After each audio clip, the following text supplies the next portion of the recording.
Good morning all student. मैं commerce की teacher आपके लिए लेकर आ गई हूँ इकोनॉमिक्स के चैप्टर्स के क्वेश्चंस जो इम्पोर्टेंट है, आपकी परीक्षा के दृष्टि से मोस्ट इम्पोर्टेंट है। तो इस टाइप के क्वेश्चंस पूछे जा सकते हैं एग्जाम में, तो आप इसे फॉलो कर सकते हैं। हालांकि 12वीं के जो बच्चे हैं आजकल बहुत घबराए रहते हैं इकोनॉमिक्स के सब्जेक्ट को लेकर, लेकिन मेरे अगर वीडियो आप एक बार देख लेंगे तो मैंने क्या है इसमें सरल लैंग्वेज में समझाने की कोशिश की है, तो आप इजिली इसको बना सकते हैं। तो फर्स्ट चैप्टर से स्टार्ट करते हैं। वैसे इसमें मैंने 3 भाग में इसको डिवाइड किया है, लेकिन अभी फर्स्ट भाग मैं लेकर आई हूँ और बाकी के जो 2 भाग है वो आने वाले समय में आपको तो स्टार्ट करते हैं। जो हमारा फर्स्ट अध्याय है जिसका नाम है इकोनॉमिक्स इंट्रोडक्शन, यानी अर्थशास्त्र का परिचय। तो हम देखेंगे सबसे पहला क्वेश्चन कि अर्थशास्त्र क्या है। तो अर्थशास्त्र, हालांकि आप डेली लाइफ में ही देखते हैं अर्थशास्त्र के बारे में, लेकिन आपको नहीं पता कि वो है क्या चीज। तो पहले हम देख लेते हैं कि है क्या। अर्थशास्त्र जो है वह विज्ञान है। वह क्या है? विज्ञान है, जो कि विभिन्न प्रयोगों वाले सीमित साधनों और उद्देश्यों से संबंध रखने वाले मानवीय व्यवहार का अध्ययन करता है। मतलब ये जो है ऐसा विज्ञान है जो मानव के व्यवहार का अध्ययन करता है कि मानव कैसे व्यवहार करता है। अर्थात यह कहा जा सकता है कि मानवीय आवश्यकताएं असीमित है। देखिए, हमारी आवश्यकता क्या होती है? अनलिमिटेड, असीमित होती है, कभी खत्म नहीं होती। एक आवश्यकता खत्म होते ही दूसरी आवश्यकता उत्पन्न हो जाती है। इसलिए यहाँ बोला जा रहा है कि अर्थशास्त्र में यह कहा जा सकता है कि मानवीय आवश्यकताएं असीमित होती है और उन्हें संतुष्ट करने के जो साधन मतलब धन, जो हमारे पास सीमित होते हैं या दुर्लभ होते हैं, मतलब बहुत लिमिटेड मात्रा में होते हैं।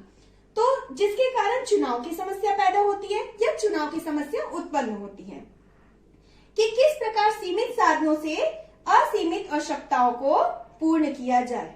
ये जो समस्या है हमें डेली लाइफ में देखना पड़ता है, जिसे हमें फेस करना पड़ता है।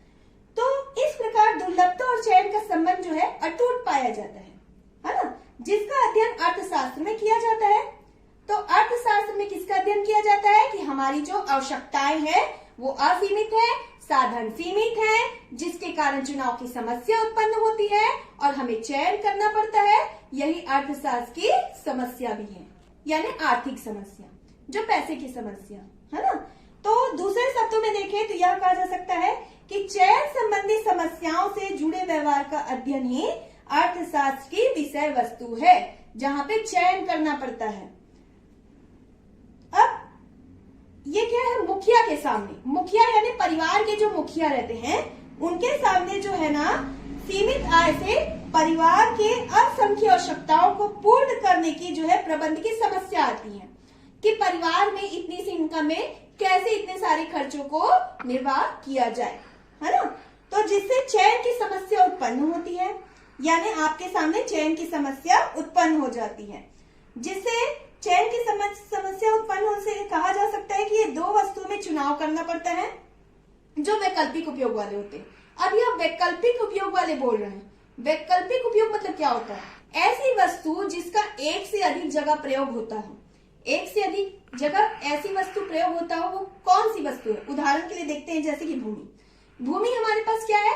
सीमित साधन है, ठीक है, सीमित है यानी लिमिटेड है। तो जिसका उपयोग हम लोग कहाँ कहाँ करते हैं?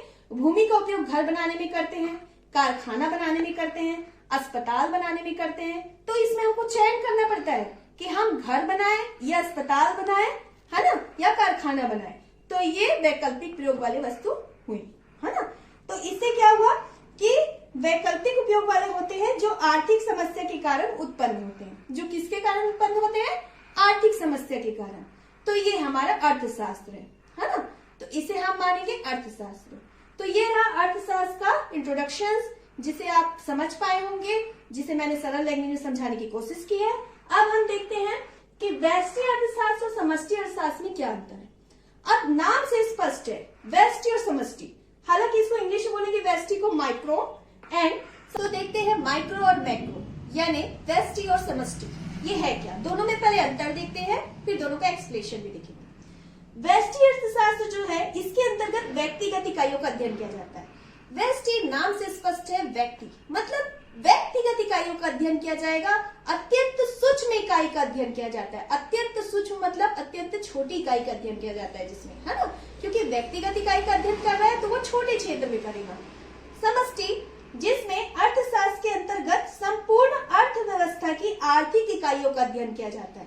यानी कि समष्टि अर्थशास्त्र के अंतर्गत बोल रहा है कि इसके अंतर्गत संपूर्ण अर्थव्यवस्था यानी संपूर्ण अर्थव्यवस्था उसकी आर्थिक इकाइयों का जो अध्ययन किया जाता है वो समष्टि अर्थशास्त्र है। इसमें अत्यंत बड़ी इकाई का अध्ययन किया जाता है क्योंकि पूरे राष्ट्र का अध्ययन किया जाता है।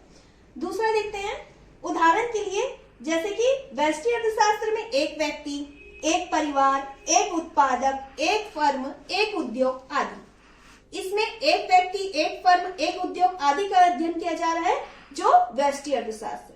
समष्टि अर्थशास्त्र कुल राष्ट्रीय आय यानी पूरे राष्ट्र की कुल आय कितनी है ना, कुल मांग, कुल पूर्ति, कुल बचत, कुल विनियोग, विनियोग मतलब आप जो निवेश कर रहे हैं, पैसा लगा रहे हैं, इन्वेस्ट कर रहे हैं, है ना, कुल विनियोग, पूर्ण रोजगार इत्यादि। तो ये पूरे अंतरराष्ट्रीय स्तर पर होता है, इसीलिए इसे क्या कहते हैं, समष्टि अर्थशास्त्र। अब देखते हैं तीसरा पॉइंट, व्यष्टि अर्थशास्त्र में विशिष्ट आर्थिक इकाइयों में होने वाले परिवर्तन का अध्ययन किया जाता है। यानी विशिष्ट आर्थिक इकाइयों में जो परिवर्तन होता है ना, उसका जो अध्ययन किया जाता है वो व्यष्टि अर्थशास्त्र में किया जाता है। समष्टि अर्थशास्त्र में समस्त अर्थव्यवस्था में होने वाले परिवर्तनों का अध्ययन किया जाता है। फोर्थ पॉइंट, व्यष्टि अर्थशास्त्र में व्यक्ति और व्यक्ति के व्यवहार का अध्ययन किया जाता है। तो व्यष्टि अर्थशास्त्र जो है इसमें व्यक्ति और व्यक्ति के व्यवहार का अध्ययन होता है, जबकि समष्टि अर्थशास्त्र में संपूर्ण समाज और उनके व्यवहार का अध्ययन किया जाता है। फिर नेक्स्ट पॉइंट, व्यष्टि अर्थशास्त्र कीमत विश्लेषण से संबंध रखता है। ये किससे रिलेट है, कीमत विश्लेषण से। लेकिन समष्टि अर्थशास्त्र जो है आय विश्लेषण से जो है संबंध रखता है। व्यष्टि अर्थशास्त्र केवल एक स्थान विशेष के लिए उपयोगी है, जबकि समष्टि अर्थशास्त्र जो है ये अंतरराष्ट्रीय उपयोगिता है, यानी पूरे अंतरराष्ट्रीय स्तर पर है।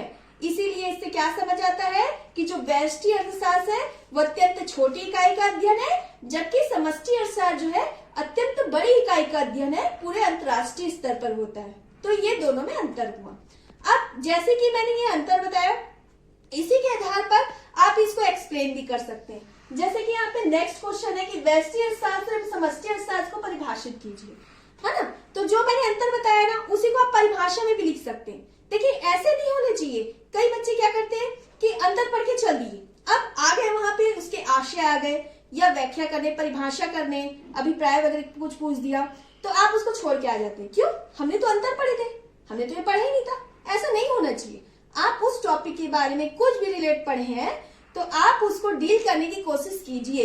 आपको हर टाइप का क्वेश्चन बनना चाहिए। आपने अंतर पढ़ा है, ठीक है, जानते तो है ना वो टॉपिक है क्या, तो आप उसको आशय में भी परिभाषित कीजिए, है ना। तो जैसे मैंने अंतर बताया ना उसी को आप नेक्स्ट क्वेश्चन में डाल सकते हैं, ठीक है। तो इसे मैं ज्यादा आगे बढ़ा नहीं रही हूं, आप इसी को इसमें डाल सकते हैं, इसी आंसर को। नेक्स्ट क्वेश्चन देखते हैं 4th नंबर का, व्यष्टि अर्थशास्त्र का महत्व और सीमाएं बताइए। अब व्यष्टि अर्थशास्त्र का महत्व क्या है? पहला पॉइंट, संपूर्ण अर्थव्यवस्था के लिए आवश्यक, यानी व्यष्टि अर्थशास्त्र का जो महत्व है संपूर्ण अर्थव्यवस्था के लिए महत्व रखता है, इसके लिए आवश्यक है। सेकेंड पॉइंट, आर्थिक समस्याओं के निर्णय में सहायक, यानी आर्थिक समस्या जो होती है, धन की समस्या, उसके निर्णय लेने में भी ये सहायता प्रदान करता है। थर्ड पॉइंट, आर्थिक नीति निर्धारण में सहायक, यानी फाइनेंशियल प्रॉब्लम जो होती है उसके जो नीति यानी कि नियम वगैरह जो निर्धारित करने रहते, नीति निर्धारण करने रहते, उसके निर्धारण में भी ये सहायता प्रदान करता है। व्यक्तिगत इकाइयों के आर्थिक निर्णय में सहायता प्रदान करता है। नेक्स्ट, व्यक्तिगत इकाइयों की समस्याओं के समाधान में ये उपयोगी होता है। तो इस तरीके से ये इसका महत्व हुआ। अब व्यष्टि अर्थशास्त्र की जो है सीमाएं देखेंगे। व्यष्टि अर्थशास्त्र की सीमाएं क्या है कि केवल व्यक्तिगत इकाइयों का अध्ययन करता है ये, है ना। सेकेंड, अवास्तविक मान्यताएं व पूर्ण रोजगार वाली अर्थव्यवस्था में ही कार्य करता है, यानी जो अवास्तविक मान्यताएं हैं और पूर्ण रोजगार वाली अर्थव्यवस्था में ही ये सिर्फ कार्य करता है। फिर नेक्स्ट, संकुचित अध्ययन, ना कि ये व्यापक अध्ययन करता है। संकुचित मतलब जो अत्यंत सिमटा हुआ रहता है ना। संकुचित यानी छोटे स्तर पर, है ना कि ये बड़े स्तर पर करता है, व्यापक स्तर पर नहीं करता। व्यष्टि निष्कर्ष समग्र अर्थव्यवस्था के लिए अनुपयुक्त है, यानी जो व्यष्टि का निष्कर्ष है वो पूरे अगर समग्र अर्थव्यवस्था के लिए देखेंगे तो उसके लिए वो बेकार है, अनुपयुक्त है ना। इसीलिए इसकी सीमाएं होंगी। समष्टि अर्थशास्त्र का क्या महत्व है? समष्टि अर्थशास्त्र के जो महत्व है, राष्ट्रीय आय के अध्ययन में आवश्यक है, क्योंकि संपूर्ण अंतर्राष्ट्रीय स्तर पर किया जाता है, इसलिए राष्ट्रीय आय के अध्ययन में ये आवश्यक होता है। सेकेंड, आर्थिक नियोजन में सहायक, यानी कि आर्थिक नियोजन भी करना है, योजना बनाना है, तो उसमें भी ये सहायता प्रदान करता है। उचित मौद्रिक नीति निश्चित करने में आवश्यक, उचित मौद्रिक नीति, मौद्रिक यानी मुद्रा के रूप में, है ना, मौद्रिक नीति अपनाना है उचित, तो उसमें भी ये आपको सहायता प्रदान करेगा। कार्य प्रणाली को समझने में सहायक, जो आपकी रूपरेखा है, कार्य प्रणाली है, उसको कैसे चलाना है, उसमें भी ये आपको सहायता प्रदान करता है। तो ये आपका महत्व हो गया, है ना। फिर नेक्स्ट है समष्टि अर्थशास्त्र की सीमाएं।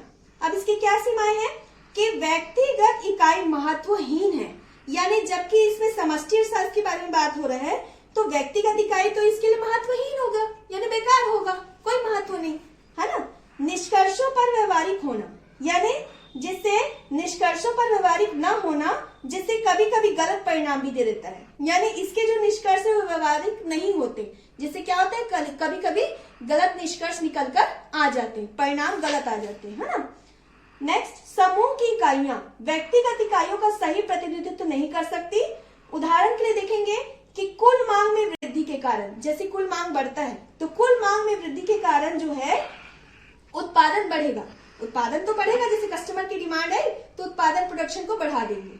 लेकिन कुछ फर्म ऐसी भी होंगी जिसका उत्पादन बढ़ाने पर लागतों में वृद्धि होगी, यानी जो कॉस्ट है वो इंक्रीज हो जाएगा, लागत में वृद्धि हो जाएगी, और कुछ लागतें जो है कम हो जाएंगी, यानी कुछ फर्म की जो कॉस्ट है वो डिक्रीज हो जाएगी, कमी आ जाएगी। तो इस तरीके से कोई उचित निष्कर्ष तो नहीं निकल पाएगा, लेकिन कभी बढ़ सकता है, कभी घट सकता है ना, तो ये प्रभाव पड़ेगा। तो इस तरीके से हम इसके सीमाएं को समझते हैं। अब नेक्स्ट है क्वेश्चन, ये मैंने दोनों क्वेश्चंस को एक्सप्लेन कर दिया, चौथा और पांचवा। अब छठवां क्वेश्चन देखते हैं, व्यष्टि अर्थशास्त्र से समष्टि अर्थशास्त्र की पारस्परिक निर्भरता को समझाइए। देखिए, ये जो 6 नंबर का क्वेश्चन है, इसमें लास्ट वाला जो क्वेश्चन ये मोस्ट इंपॉर्टेंट है, क्योंकि परीक्षा में आ चुका है। वैसे ये भी आ चुका है, व्यष्टि अर्थशास्त्र समष्टि अर्थशास्त्र में अंतर, तो ये दोनों इंपॉर्टेंट ही है ना। तो देखते हैं कि 6 नंबर के क्वेश्चन के सॉल्यूशंस। व्यष्टि अर्थशास्त्र एवं समष्टि अर्थशास्त्र में इसके अर्थशास्त्र के अध्ययन की 2 शाखाएं, जो अलग अलग शाखाएं हैं, है ना, यानी व्यष्टि अर्थशास्त्र एवं समष्टि अर्थशास्त्र के अध्ययन की 2 अलग अलग शाखाएं हैं, इनका क्षेत्र भी अलग अलग है। व्यष्टि अर्थशास्त्र के अंतर्गत जहां कीमतें यानी कीमत अत्यंत महत्वपूर्ण स्थान रखती हैं, वही समष्टि अर्थशास्त्र में राष्ट्रीय आय की धारणा महत्वपूर्ण समझी जाती है। फिर भी ये दोनों एक दूसरे के प्रतियोगी न होकर परस्पर पूरक एवं सहयोगी हैं। दोनों में परस्पर घनिष्ठ संबंध है, दोनों एक दूसरे की सीमाओं एवं विश्लेषण संबंधी कठिनाइयों का समाधान करती हैं, और दोनों का ही विकास एक दूसरे पर निर्भर करता है। इस प्रकार से दोनों में पारस्परिक निर्भरता होती है। हालांकि दोनों एक दूसरे के पूरक है, लेकिन दोनों एक दूसरे की समस्याओं का जो है समाधान करते हैं, है ना। तो व्यष्टि जो है वो किससे रिलेट करता है? कीमत से, जबकि समष्टि किससे रिलेट करता है? वो राष्ट्रीय आय से, है ना। दोनों एक दूसरे के पूरक है, लेकिन समस्या का समाधान भी करते हैं, तो दोनों में पारस्परिक निर्भरता पाई जाती है। ठीक है, इतना सिंपल सा क्वेश्चन आपके पेपर में आता है, लेकिन कभी कभी समझ ना पाने के कारण छूट जाता है। तो आप इसे जरूर गौर कीजिए, ध्यान दीजिए, और अगर इसमें कुछ भी डाउट हो तो आप मुझे कमेंट कर सकते हैं, और मैं तो आपके लिए बिल्कुल अवेलेबल हूँ। और नेक्स्ट पार्ट आपका जल्द ही आएगा, आप उसमें भी देख सकते हैं और अपने प्रॉब्लम को सॉल्व कर सकते हैं। तो अगर आपको वीडियो अच्छा लगा हो तो लाइक कीजिए, सब्सक्राइब कीजिए और बेल आइकन को दबाना ना भूलें।